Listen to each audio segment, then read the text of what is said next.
નમસ્કાર દર્શક મિત્રો, હું નીલમ સોલંકી વિશ્વાસ 24 ગુજરાતી ન્યૂઝમાં આપનું હાર્દિક સ્વાગત કરું છું।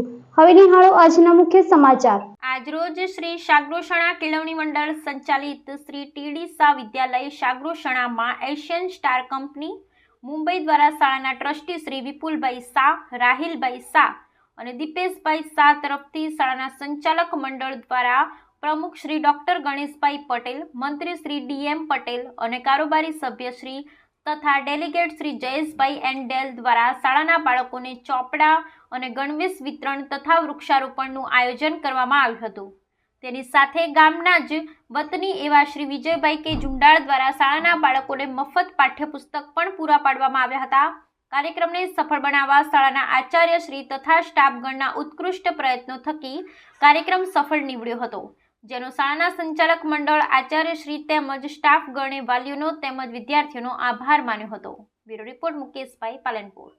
બીજાને મદદ કરશે માટે એક મદદ કરવાની ભાવના આપણે અંદર હંમેશા હોવી જોઈએ।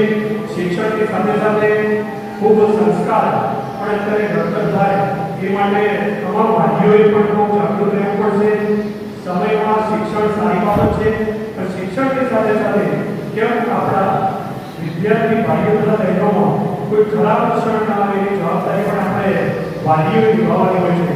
માટે શિક્ષણની સાથે સાથે ખૂબ સારા સંસ્કાર પણ આપણા બાળકો મેળવે અને પોતાના જીવનમાં ઉત્કૃષ્ટ પ્રગતિ કરે એની આપણે બધાએ ચિંતા કરવી જોઈએ। અને આટલું સરસ સંકુલ લગભગ અહીંયા ગંગામાં, કાદરવાડા, ઘોડા, શાગ્રોષણાના જેટલા પણ વિદ્યાર્થીઓ ભણવા આવે છે એમના કોઈ પણ જાતની કોઈ પણ તકલીફ અહીંયા પડતી હોય તો ચોક્કસ તમારે અહીંયા નિયામક મંડળ, ડૉક્ટર સાહેબ, અમારા રાજ્ય મંત્રી અને હવે બધાએ હંમેશા સંકુલ સાથે જોડાયેલા છીએ। અમને ધ્યાન દોરજો, જે કંઈ પણ પ્રવૃત્તિ છે એને પૂરી કરવાની ચોક્કસ તકેદારી રાખીશું અને ખૂબ સારું શિક્ષણ મેળવી અને આપના જીવન એવી અમારી પ્રાર્થના વસ્તુ ભારત માતા કી જય। અમને એ બોલાવી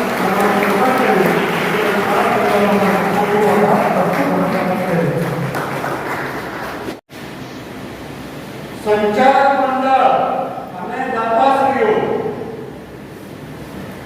એના પર વિશેષ ધ્યાન આપતા હોય ત્યારે બાળકની પણ ફરજ બને છે કે શિક્ષણ સારું મેળવે અને એના માટે સારું શિક્ષણ મેળવવાના પ્રયત્નો કરે।